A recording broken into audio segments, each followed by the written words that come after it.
Un blocos, un site immergé chargé d'histoire et une œuvre qui vient prendre place sur ce mur vivant. Deux artistes, Lek et Sowat, invités de la biennale Alios de la Teste de Bûche, ont répondu à la thématique d'hypermuralité, mêlant street art et développement durable, comme une évidence pour le commissaire de l'exposition.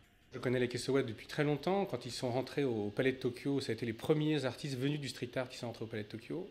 Ils ont mené pendant 3 ans une politique extraordinaire qui a mené au Lascaux Project, c'est-à-dire l'ensemble des sous-sols du Palais de Tokyo qui a été utilisé par les graffeurs. Et puis ça a été les premiers à rentrer à la Villa Médicis à Rome, où j'ai été les rencontrer dans l'atelier de Ingres.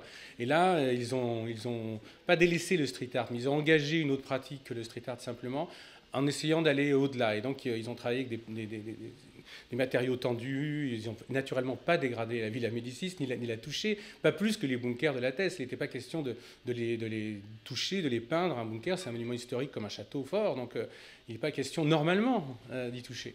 Une première d'ailleurs pour les deux artistes qui ont dû faire leur baptême de plongée pour explorer le site avant d'y apposer leur œuvre, comme un vitrail reprenant le plan du blocos.